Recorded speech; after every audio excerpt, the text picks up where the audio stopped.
अभी हम आ पहुँचे हैं जो किले के अंदर जो सड़क जाती है, जो यात्रियों की गाड़ियाँ जाती हैं, जो यात्रीगण यहाँ से जाते हैं दर्शन के लिए, किला देखने के लिए, वहाँ सड़क पर, मेन सड़क पर, जो कि ये मुख्य मार्ग से 500 मीटर की दूरी पर है, जिसकी हालत आप देख सकते हैं बिल्कुल जर्जर पड़ी हुई है।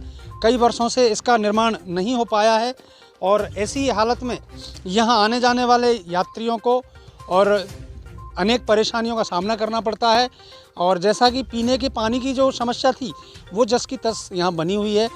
यहाँ देख सकते हैं अपन, ये पाइपलाइन ये ओपन यहाँ पे पड़ी हुई है, जिसमें ये कई खेतों में, दूर दूर तक कई खेतों में होके जा रही है, जिसमें आए दिन पीने की पानी की समस्या का सामना करना पड़ता है, क्योंकि कई कारणवश यहाँ पाइपलाइन लीकेज होती है, पाइप फूट जाते हैं, पानी की टंकी भर नहीं पाती है।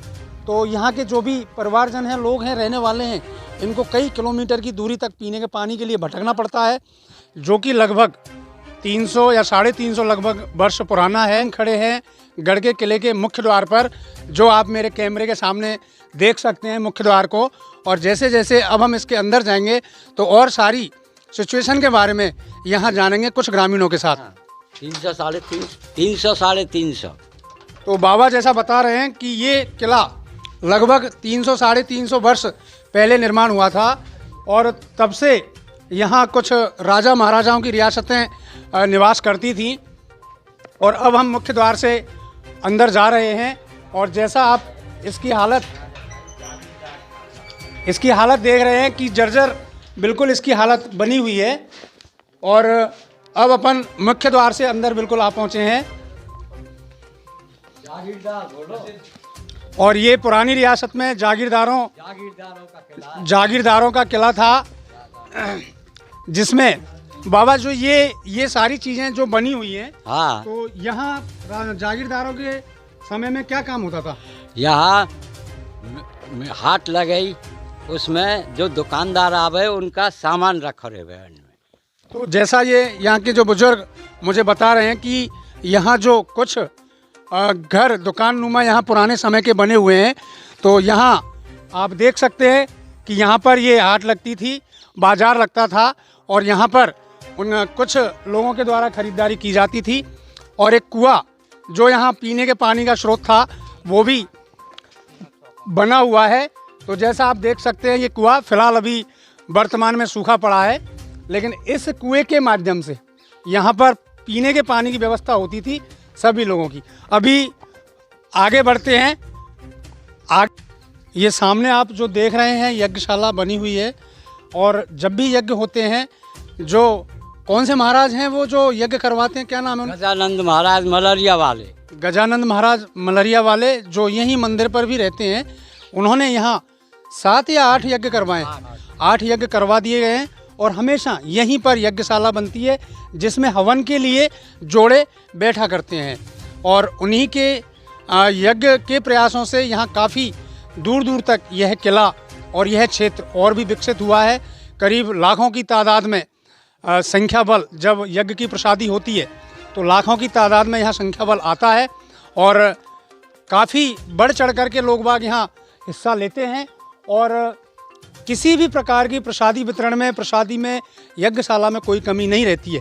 ये आप देख रहे होंगे यहाँ ये हवन कुंड बने हुए हैं और यहाँ पर हवन कुंडों पे यज्ञशाला में बैठ करके और जोड़े सहित यज्ञ होते हैं। जब 7 दिन यहाँ जो यज्ञ का प्रोग्राम चलता है वो इस यज्ञशाला में ही चलता है, बाकी और प्रोग्राम जो हैं वो बाहर तक होते रहें। तो यहाँ 8 सफल यज्ञ हो गए हैं। लेकिन फिर भी मैं एक पत्रकार के माध्यम से या आम जन के माध्यम से कहना चाहूँगा कि ये खबर जब भी जिस सरकार या सरकार के बाशिंदे तक पहुँचे तो इन किलों को यथावत बचाने के लिए राजस्व विभाग से कुछ ना कुछ सहयोग यहाँ पर आवश्यक रूप से बिल्डिंग के लिए करना बहुत उचित होगा, जिससे हमारी पुरानी धरोहर बची रहे। एक यहाँ पर हनुमान जी का बहुत बड़ा विशाल मंदिर भी है, जिसकी काफ़ी गांवों और पास के गांवों में बहुत अच्छी विशाल मान्यता है। यहाँ पर ऐसा सुनने को हमें भी मिला है कि जो यहाँ पर 7 शनिवार दर्शन कर लेता है, भगवान के चरणों में जो ढोक दे लेता है, उसकी मनोकामना पूर्ण हो जाती है। तो अभी हम आपको उस हनुमान जी की मूर्ति से रूबरू कराएंगे। तो जिस तरीके से आप देख सकते हैं कि मंदिर के अंदर हमने प्रवेश किया है और आप सामने देख सकते हैं कि ये हनुमान जी की मूर्ति है। जिसने भी इसके चरणों में सर झुकाया है उसकी मनोकामना हमेशा पूर्ण हुई है। तो बाबा, ये जो मूर्ति हनुमान जी की विराजमान है, हाँ, तो ऐसा यहाँ मानते हैं कि जो भी मन्नत यहाँ मांगी जाती है वो पूर्ण होती है। पूर्ण होती है। लगभग यहाँ कितने दूर दराज के गांवों से लोग अपनी मनोनीत पूरी करने के लिए आते हैं? 50 गाँव के। तो बाबा हमें बता रहे हैं कि यहाँ लगभग 50 गांवों की जनता शनिवार के शनिवार आती रहती है और बाबा के दर्शन, हनुमान जी बाबा के दर्शन करती है और अपनी मनोकामना पूर्ण करती है। अभी हम किले के एक ऐसी जगह किले के अंदर खड़े हैं जहाँ पर 12 द्वारी एक कमरा बना हुआ था, जहाँ पे रानियाँ बैठ करके और हवा लिया करती थी। और वो जो आप देख सकते हैं कैमरे की साइड, अभी उसमें 12 द्वारी में 12 द्वार अभी शेष नहीं बचे हैं, क्योंकि सरकारों का बिल्कुल कभी ध्यान इधर केंद्रित हुआ नहीं। तो बिना रख रखाव के कुछ दरवाजे उसके टूट चुके हैं, ध्वस्त हो गए हैं। और जैसा आप देख सकते हैं, इनको झरोखा कहते हैं। और इसमें अब उनके समय में, जागीरदारों के समय में रानियां बैठ करके और हवा लिया करती थी। और जैसा मैं आपको कैमरे की सहायता से दिखाता हूं कि नीचे 300 फीट की दूरी पर फतेहपुर गांव है, जो यहाँ से रानियां उसका आनंद भी उठाती थी, हरियाली का बैठ करके और देखती थी। लेकिन अभी जिस तरीके से मैं इनसे बाबा से पूछूंगा कि कभी किसी भी प्रकार की मदद राजस्व विभाग से या किसी राज्य सरकार के द्वारा इस किले के लिए कोई भी मदद पैसे की मिली है क्या? नहीं, कोई भी मदद नहीं मिली। हमने यहाँ पे देखा है और सुना भी है और देखा भी है कि लगभग 7 या 8 यज्ञ यहाँ पर हो चुके हैं। 8 यज्ञ हो चुके हैं। कौन से महाराज ने करवाए थे बाबा? वो गजानंद महाराज ने। जी। तो यज्ञ में जब नेता एमएलए वगैरह है, सांसद वगैरह है, तो वो आए होंगे ना? आए बराबर। तो क्या कभी आप ग्रामीणों ने उनको इस किले की जर्जर हालत या समस्या नहीं बताई? बताई, कोई सुनवाई नहीं, कोई सुनवाई नहीं। क्या कहते हैं वो लोग? अरे यहाँ कहीं देखेंगे ये। आपकी यहाँ पर इस किले के और पास जो गांव है, पूरा कितने घर हैं टोटल? टोटल 30-35 घर हैं। 30-35 घर ये बाबा यहाँ बता रहे हैं। लेकिन मैं जैसे ही रोड से गढ़ के लिए निकला तो मैंने देखा कि बिल्कुल सड़क निर्माण नहीं हो पाया है। सड़क का निर्माण जो हुआ है वो इस तरीके का हुआ है कि पूरी सड़क खुद गई है। दूसरा, पीने के पानी की जो व्यवस्था है वो जनता जल योजना के तहत मात्र एक पानी की टंकी बनी हुई है, जिसमें से कई बार वो ध्वस्त हो जाती है, पाइपलाइन टूट जाती है और पीने के पानी की समस्या का इन समस्त लोगों को सामना करना पड़ता है। कई बार सरपंच को शिकायत भी इन लोगों ने की है, लेकिन कोई कार्रवाई नहीं हो पाई है। और हर शनिवार के दिन, जैसा आप पिछले उसमें देख चुके हैं कि मंदिर पर काफ़ी श्रद्धालु यहाँ दर्शन करने आते हैं, पुराने किले को देखने के लिए आते हैं। तो सुविधाओं के अभाव में उनको कई बार पीने के पानी की समस्या का भी सामना करना पड़ता है। और सड़क ना होने से कई बार वो जो पीछे जंगल है वो भी मैं आपको दिखाऊंगा, उसमें भी वो भटक जाते हैं, जो कई बार पहली बार जो यहाँ आते हैं। ये जो सारी चीज़ मैंने बोली है, पानी की समस्या और ये सारी ऐसी हैं यथावत या और ज़्यादा बड़ी दिक्कत है? परेशानी है। हाँ, तो इन सभी का कहना है कि पानी की तो बहुत अत्यधिक परेशानी है। बिजली यहाँ है? बिजली है यहाँ? बिजली तो है, ठीक ठाक आती है? हाँ, बिजली तो ठीक आ रही है, सड़क नहीं, पानी नहीं। तो इनका कहना है कि यहाँ सड़क और पानी की व्यवस्था सही तरीके से अवेलेबल नहीं है। कई बार इस संदर्भ में हम जिला लेवल पर प्रशासनिक अधिकारियों को सूचित कर चुके हैं।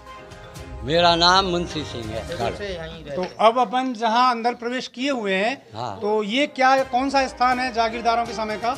ये औरतों का जनाने खाना, यानी कि यहाँ पे जागीरदारों के समय में महिलाएं रहती थी। हाँ। है ना? तो बाबा हमें जानकारी बता रहे हैं कि यहाँ जागीरदारों के समय में महिलाएं यहाँ रहती थी। और जो ये बना हुआ है, तो ये जो पत्थर की चीरी जो बोली जाती है, इसकी मोटाई लगभग कितने इंची है? 6 इंच। लगभग 6 इंची है, जो अब इतनी मोटी चीरी मिलना बहुत मुश्किल काम है। और इसकी भी हालत आप देखें तो चीरी टूट गई है और बिल्कुल साफ सफाई का अभाव है। और यहाँ अपन और आगे चलते हैं तो काफ़ी कूड़ा करकट यहाँ पड़ा हुआ है। और इधर से और ऊपर चलेंगे तो ऊपर और भी कुछ चीज़ें इन बुज़ुर्गों के माध्यम से देखेंगे। थोड़ा सा आपको अंधेरे का सामना करना पड़ेगा क्योंकि किले में लाइट व्यवस्था नहीं है। चालू रहने देना। और ये सीढ़ी चढ़ते हुए अपन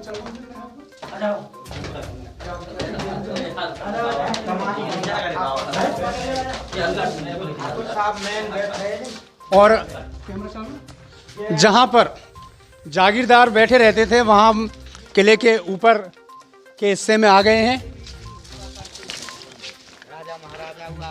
और यहाँ पर जागीरदार यहाँ बैठे रहते थे और कई ये जागीरदार और ठाकुर साड़ू भाई थे। हाँ, जागीरदारों की बैठक। और क्या प्रतिक्रिया होती थी? और ये वातावरण आपस में। तो बाबा हमें बता रहे हैं कि यहाँ पे राजा महाराजा व जागीरदार सभी लोग बैठे रहते थे। क्या बोलते हैं इसको? कमानी बंगला। इसको कमानी बंगला बोलते थे और बोलते भी हैं। लेकिन इसकी हालत भी जर्जर हो गई है और जिस तरीके से देखा जाए तो अब तो पूरा किला ही जर्जर है और इसमें काफ़ी मरम्मत कार्यों की आवश्यकता है। देखिए, जैसा कि हम आपको मेन मुख्य द्वार से बताते आ रहे हैं और अब हम एक ऐसी जगह पे आ पहुँचे हैं जहां अभी फ़िलहाल अंडरग्राउंड घर लोग बाग बनवाते हैं, लेकिन पुरानी तस्करी जो कि बिना सीमेंट के जो घर पहले बना करते थे उसमें एक अंडरग्राउंड घर यानी कि जिसको तलघर भी कहते हैं, ये यहाँ आप कैमरे के माध्यम से देख सकते हैं कि बना हुआ है जागीरदारों के समय का। लेकिन फ़िलहाल इसकी राज्य सरकारों द्वारा ना तो कोई मरम्मत हो पा रही है और ना ही कहीं किन्हीं भी सरकारों द्वारा यहाँ ध्यान दिया जा रहा है, जिससे इस एक शानदार किले की जो दुर्दशा है वो जर्जर होती जा रही है। जैसा आप देख सकते हैं कई जगह से दीवारें ढह गई हैं, लेकिन किसी भी चाहे वो कोई भी सरकार आए हर बार 5 साल का समय अपना निकाल करके और सरकारें चली जाती हैं, लेकिन किले की तरफ किसी भी सरकार का ध्यान अब तक केंद्रित नहीं हुआ है। जबकि ये पुरानी रियासतें जो जागीरदारों की हैं ये भले ही इस तरीके से बनाई गई हों कि जिसमें इतनी ज़ोरदार कढ़ाई और ज़ोरदार जुड़ाई पत्थरों की उधर सामने आप देख सकते हैं दी गई है कि आज इस तरीके की पत्थर की जुड़ाई मिलना बहुत मुमकिन काम है। और आगे बढ़ते हैं अपन। जिस तरीके से किले में 1-2 गुफाएं हुआ करती थीं जो यहाँ से सीधा सेनाएं सीधा करौली जाके और निकलती थी युद्ध के लिए, तो लेकिन फ़िलहाल अभी वो वर्तमान में बंद हो गई हैं। बिना देख रेख के, बिना इसके राज्य सरकारों के ध्यान के आज किले की ये हालत आप देख सकते हैं कि किस तरीके से पूरा किला ध्वस्त होता नज़र आ रहा है। आप ये तस्वीरें देख सकते हैं पूरे किले की, जिस तरीके से ये किला बिना बजट के अभाव में ध्वस्त होता आप नज़र आ रहा है। इस तरीके से इसको आप देख सकते हैं। अब मैं आपसे जानना चाहूँगा बाबा कि ये जिस जगह हम खड़े, ये इस जगह क्या कार्य होते थे उस समय में? उस टाइम में ये तो घोड़े रह गए, इसमें जागीरदार के घोड़े, इनसे लड़ाई झगड़े की। तो जब जागीरदारों के समय में जब युद्ध प्रणाली चलती थी तो बुर्जों के माध्यम से निगरानी करना, लड़ाई झगड़े के संकेत करना या सेना को सतर्क करना, ऐसी कुछ सूचनाएं बुर्जों के माध्यम से दी जाती थी।